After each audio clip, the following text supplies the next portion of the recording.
Matthew, agency owner of Level Up. Thank you so much for joining this podcast. I really appreciate it. Marketing expert and SEO expert. Tell me a little bit.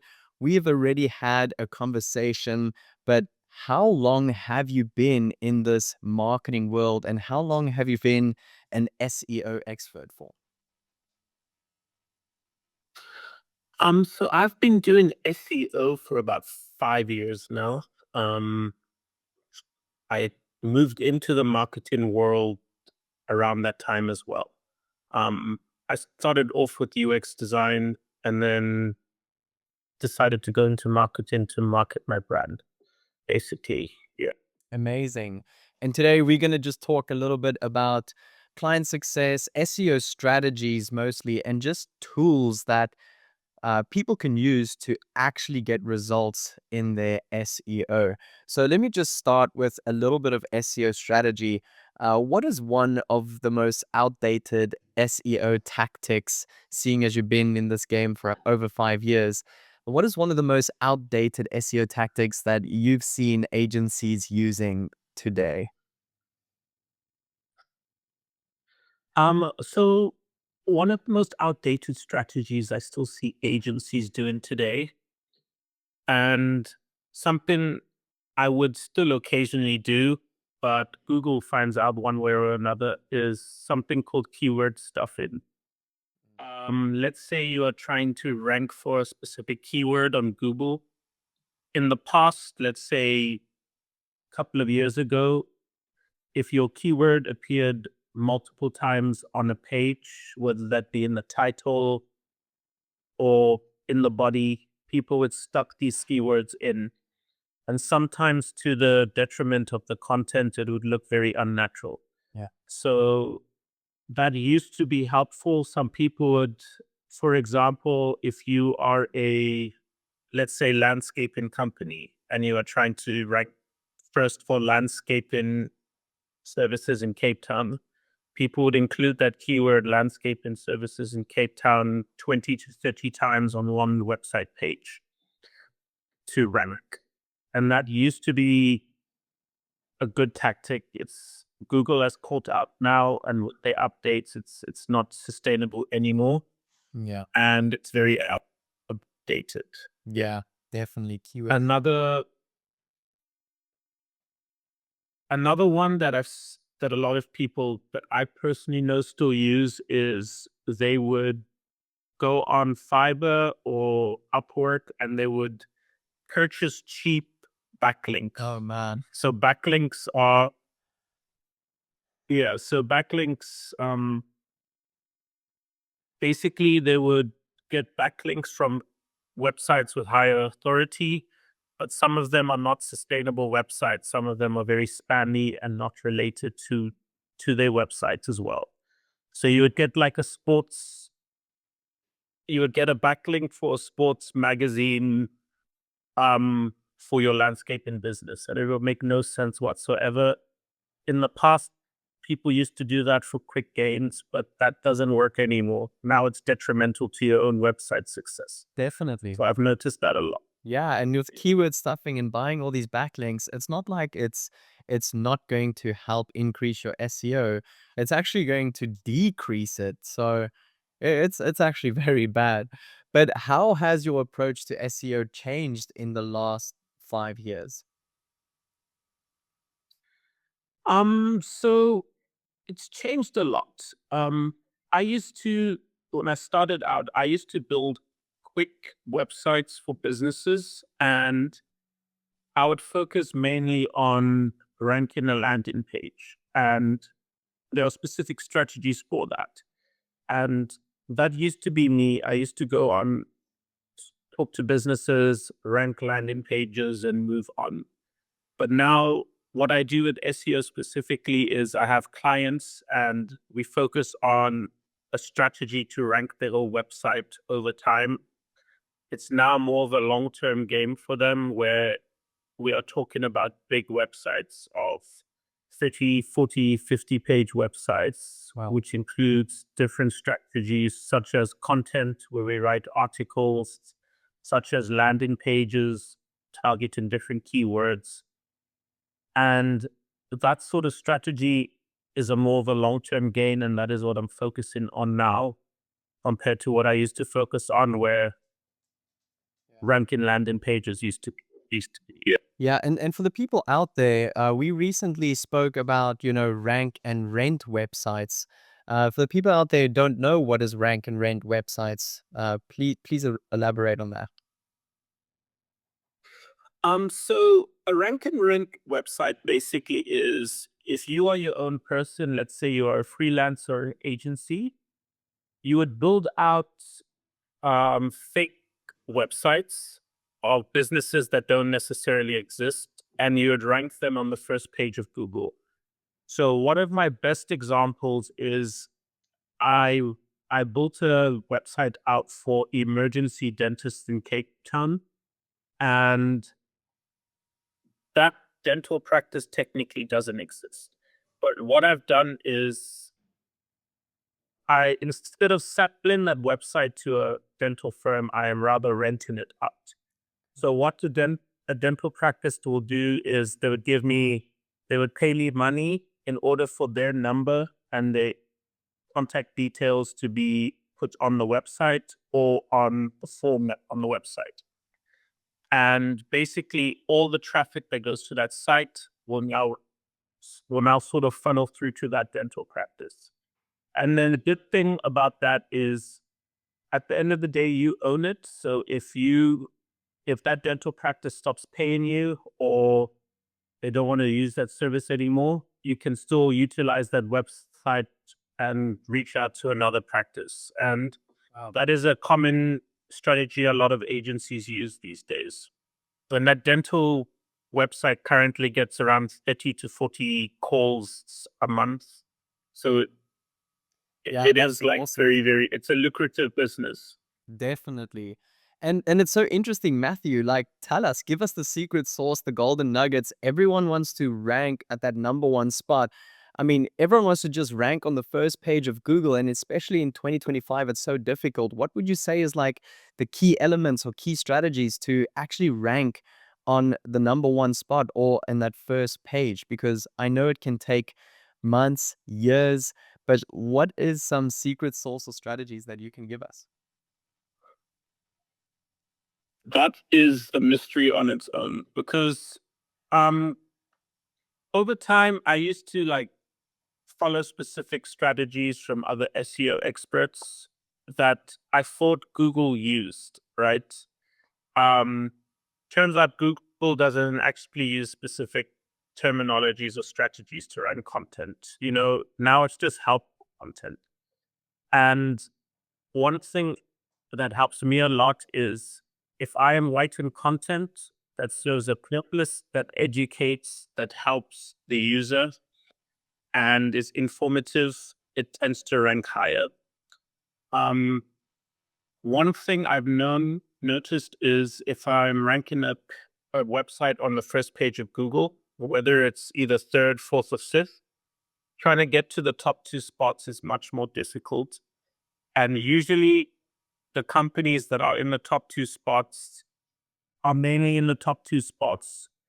One, either due to the age of their domain, it's been in existence for longer, so Google also has an aspect of that.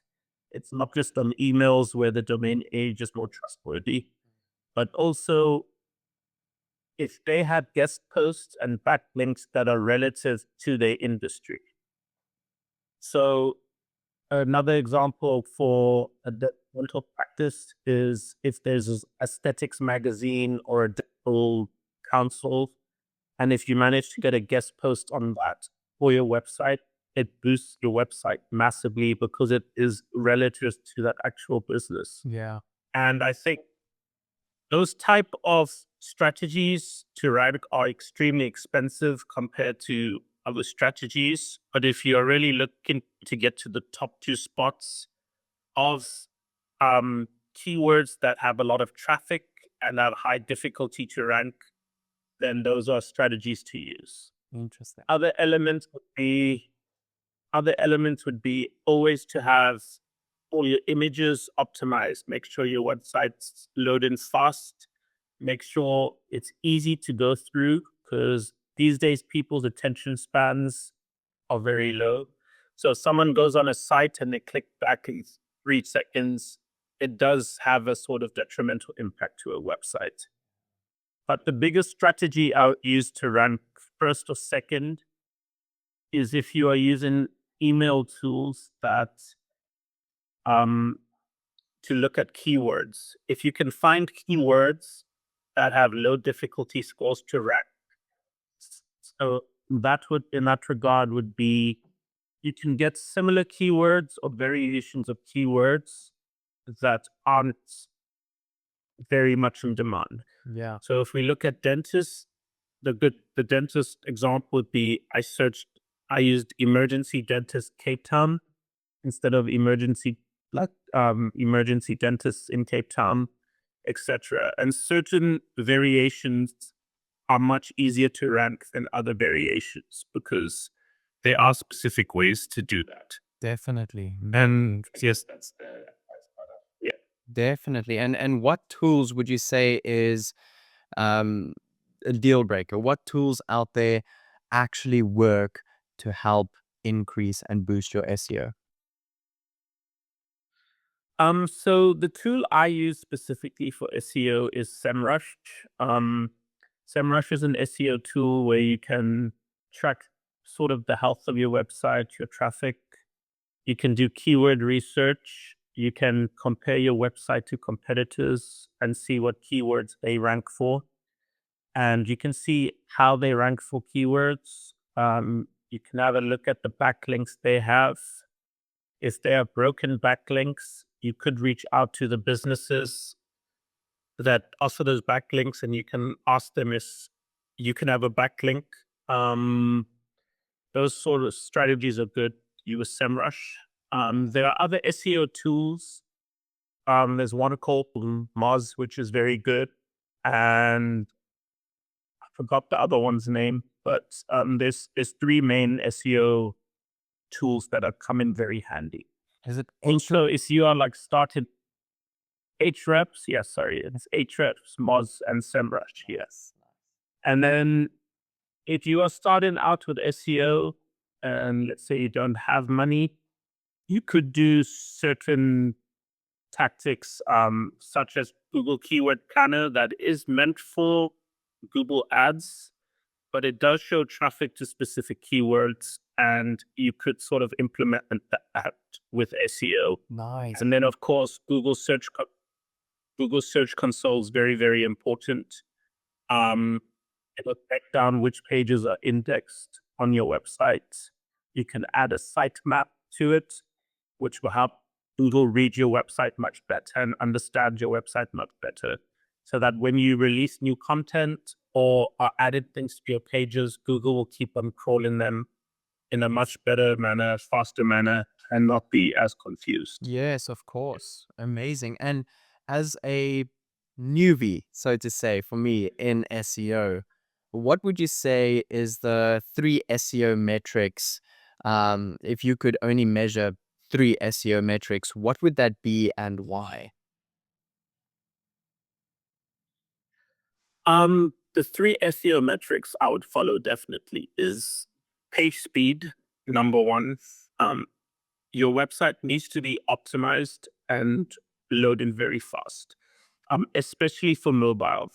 Um, it needs to be optimized for mobile because when Google crawls your website, they use a mobile crawler. They don't crawl the desktop version of your website. Yeah. So your mobile version needs to be optimized and it needs to be extremely fast and not laggy.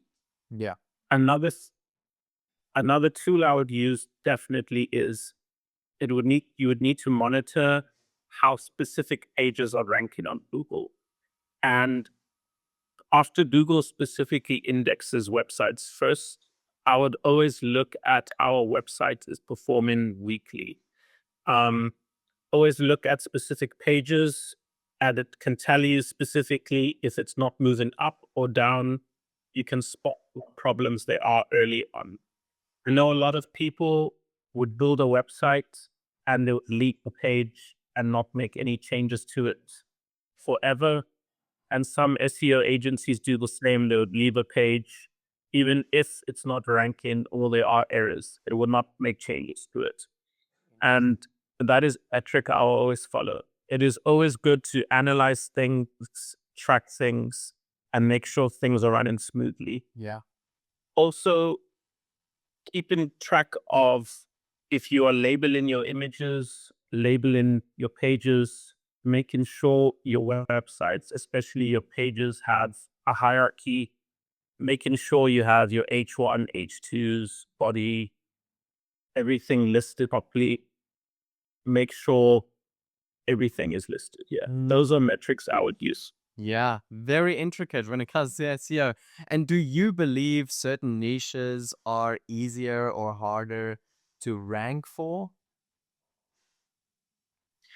Yes, there are specific niches where there's not a lot of, let's say, competition in those niches. Let's say it's a blue ocean niche.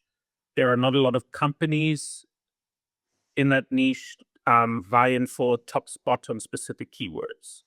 But there is, for instance, a lot of traffic. There's a lot of demand for those industries. And those sort of companies can be ranked much faster. There are demanding industries, as I mentioned, dentists. There's like dental practice on every street, for example, in every city.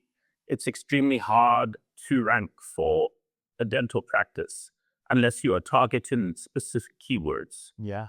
Um, yeah, but there are some blue ocean niches where you can make a lot of money. Um, I know a lot of people personally who used to write niche websites. So basically, they would the one the one friend of mine had a whole blog about birds, and he would just write articles about birds. He would do 20 to 30 articles a week about birds and build out traffic to that Okay. and use that as a revenue source. Google has sort of done away with niche sites in a way of ranking them if you are not sort of like an expert in that industry. But that are tactics you can use, and that's a blue ocean strategy. Like, not a lot of companies are writing about birds, so you can rank for it. Yeah. That's so interesting. Yeah, that is so interesting. And tell me, what's been your most surprising SEO win? Something that worked better than you expected. Um, I would say rank and rent 100%. It's it's crazy that rank and rent websites. If you optimize a page extremely well, even if it's a new website, for a keyword that is easy to rank for, it's it kind of bamboozles me how you can rank quite fast for it on the first page of Google. Um, yes, it does require quite a bit of research to find these specific keywords that are easier to rank, but you can build a website out for it and optimize it and rank it on the first page of Google and start getting calls on it within 2 weeks. And compared to other strategies, that has been a huge win for me. Having a way to build a website and start getting leads for businesses from these websites Yeah. in like a month is like huge here. Yeah, it's very, very interesting. And I feel like very little people are talking about it. Prior to this call, I didn't even know about rank and rent websites. Do you have any thing to show for rank and rent websites or success testimonials? Let me see if I can find one. I'm on my other browser. Let me just see if it's still on. Huh? And how long has rank and rent been a thing for? Quite some time? So I found a rank and rent strategy like well into my journey. That's the funny thing. So well into my journey, I think about 2 years ago. And that is due to can't find the websites now. I have to use incognito mode somewhere else. Um, but in my journey, I came across a YouTube channel, and I forgot the person's name, but he does rank and rent only, and he has done 20,000 rank and rent websites for local businesses in the US.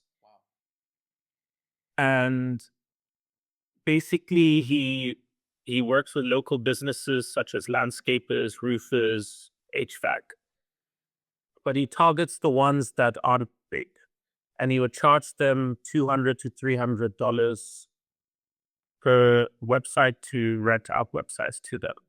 And that's how like he grew his website out. And I was like very, very intrigued by that. And I thought I could try that within South Africa. And it is much harder in South Africa because there's not as much traffic to specific things. And for specific service-based businesses here and how it works, people search for specific companies in a much different way. Yeah. And a lot of it's referrals and networking.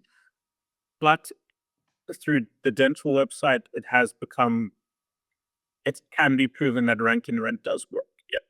Very, very, very interesting. Man, that is so interesting. Really amazing. I'm going to finish off with the last question, uh, which is domain authority overrated? I personally think it is. Um, because domain authority is not an actual thing from Google. It's just a SEO ranking scale that specific companies like SEMrush, Moz, and Hrefs, Safari, I forgot how to pronounce it, use different versions of it. So there's a domain authority, domain rating, and the other one uses another one. And basically, it's their own ranking scale to see how well a website is powered, depending on if they get traffic, if they have stronger websites pointing to them. But in reality, it's not from Google. Google does not have a rating scale for websites. So if you are following all the right things for SEO, such as the basics, making sure your keywords in place, everything's titled, your images are optimized, you have titled your images, you are not keyword stuffing, or you are not getting bad backlinks, and you are keeping things consistent, you're making sure you're educating the user, being the expert in the industry, and being informative, you can rank for specific things. Domain authority does pave the way where you are trying to rank for higher keywords, but at the same time, it doesn't exist from Google's point of view. Yeah. It just was created where if you are trying to search for, let's say, Dentist Cape Town, there's 30,000, no, not 30,000. Let's say there's 3,000 dental practices aiming for the first page where there's only 8 websites. Yeah. And some of them are more powered than others because of who's linking to their website. Bigger magazines, bigger businesses. Then sort of that's where that rated scale comes from. But it is not necessarily needed to rank for specific things. Interesting. Interesting. Well, Matthew, thank you so much for all of these golden nuggets. Is there anything that you are wanting to leave the audience with? Basically, SEO is a very fascinating industry. There are multiple ways to do it. You can rank web pages specifically, you can rank articles specifically, and landing pages. I've known some business owners who don't focus as much on ranking their websites per se. They don't really care about how optimized all their pages are, landing pages. But what they do to get traffic would be through articles. So if you are a business owner who, let's say, is looking for SEO but is struggling, there are multiple ways to rank, and it's not the end of the world on what approaches you can use to rank for your website or get more leads or customers or more viewers to your site. Yeah. Definitely, definitely. Well, Matthew, thank you so, so much once again for your time and your knowledge, and good luck with all your future ventures lying ahead. Thank you very much, Bradley. I look forward to this, and thank you for the opportunity. I'm going to stop us right there. Amazing. Super SEO driven. I love it. This is like filled with golden nuggets. And the sound quality was just superb. Matthew, give Much me, better. yeah, much better. Give me a second. I'm quickly going to switch this camera off. I just want to start this recording.